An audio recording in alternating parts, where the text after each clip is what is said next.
Welcome to my channel. आज आप सब किसी को मैट्रिक क्लास के हिंदी के पद भाग का 11 नंबर पाठ लौट कर आऊँगा, फिर इसके प्रत्येक पंक्ति के व्याख्या को बताया जाएगा। सबसे पहले कवि परिचय को जान लेते हैं।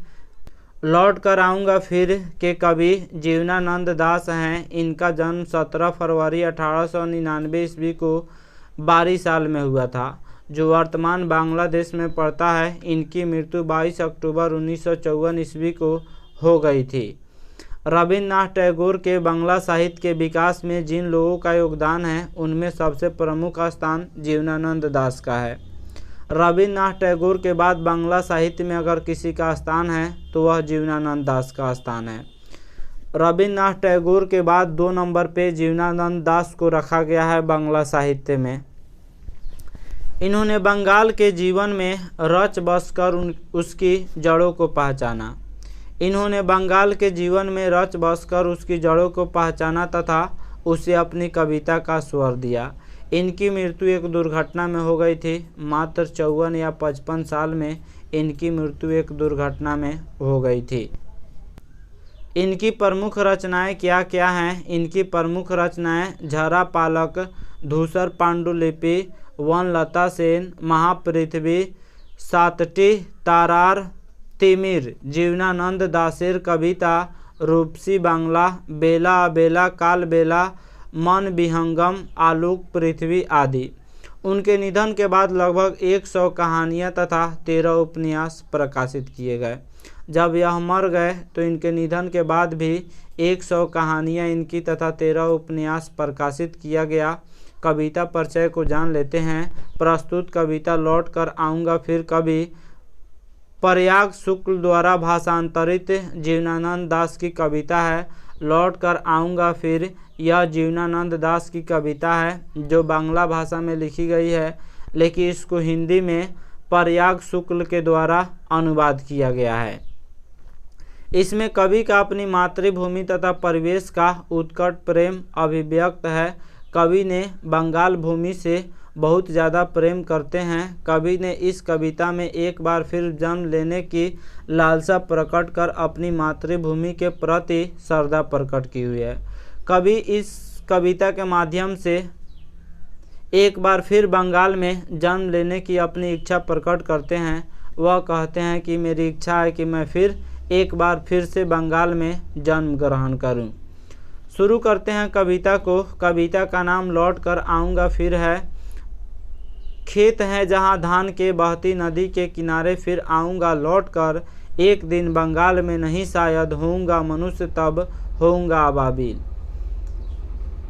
इसका अर्थ है, कवि कहता है कि धान के खेत वाले बंगाल में अधिक धान होता है, अधिक धान ही होता है। वहाँ पे गेहूँ कम होता है, ज़्यादा धान होता है।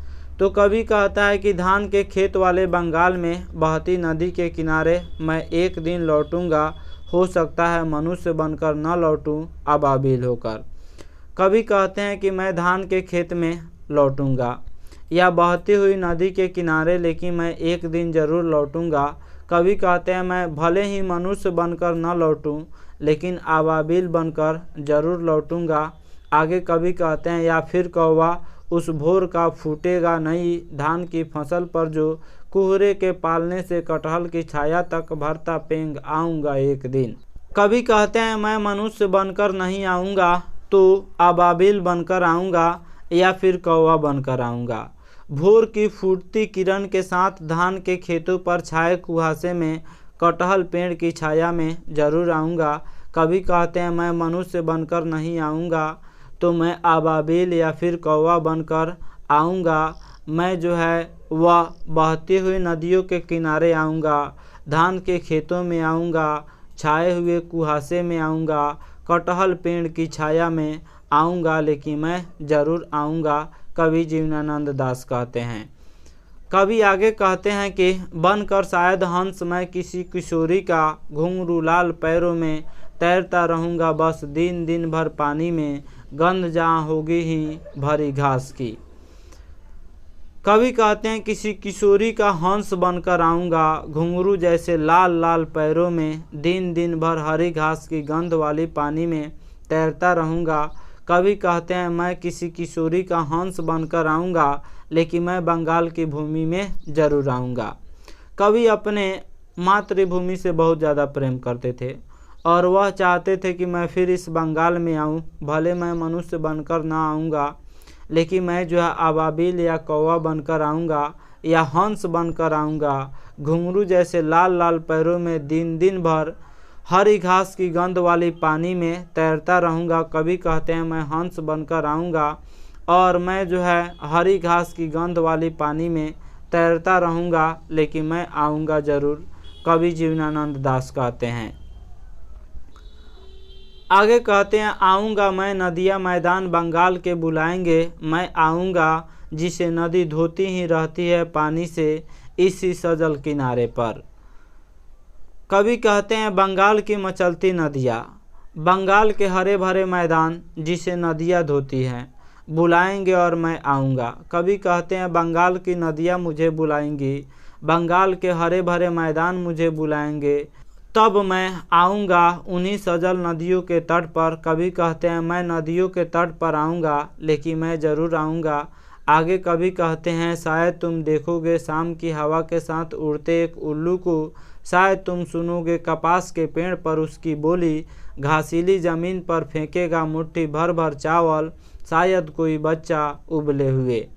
कभी कहते हैं कि हो सकता है शाम की हवा में किसी उजड़े हुए उल्लू को देखो, या फिर कपास के पेड़ से तुम्हें उसकी बोली सुनाई दे। हो सकता है तुम किसी बालक के घास वाली ज़मीन पर मुट्ठी भर उबले चावल को फेंकते देखो।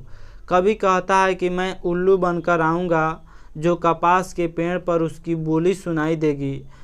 कभी कहते हैं कि मैं उल्लू बनकर आऊँगा, लेकिन मैं इस बंगाल की भूमि पर ज़रूर आऊँगा।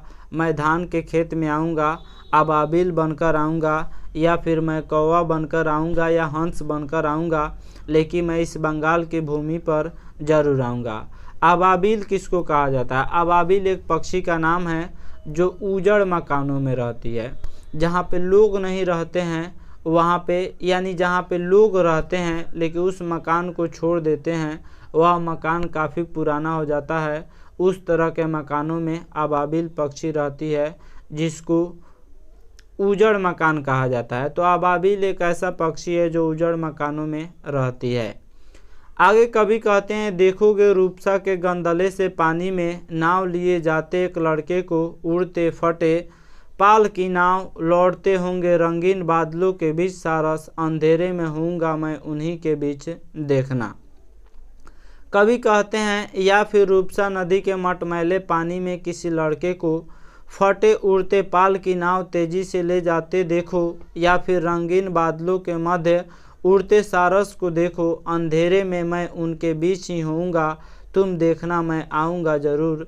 कभी कहते हैं मैं अबाबिल बनकर आऊँगा, या फिर मैं कौवा बनकर या हंस बनकर या उल्लू बनकर मैं आऊँगा, या फिर मैं सारस बनकर आऊँगा, लेकिन तुम देखना अंधेरे में मैं उन सारसों के बीच रहूँगा, लेकिन मैं इस बंगाल की भूमि पर ज़रूर आऊँगा।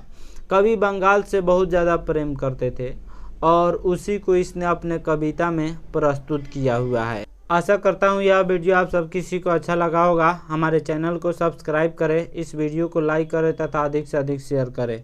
Thank you watching my video.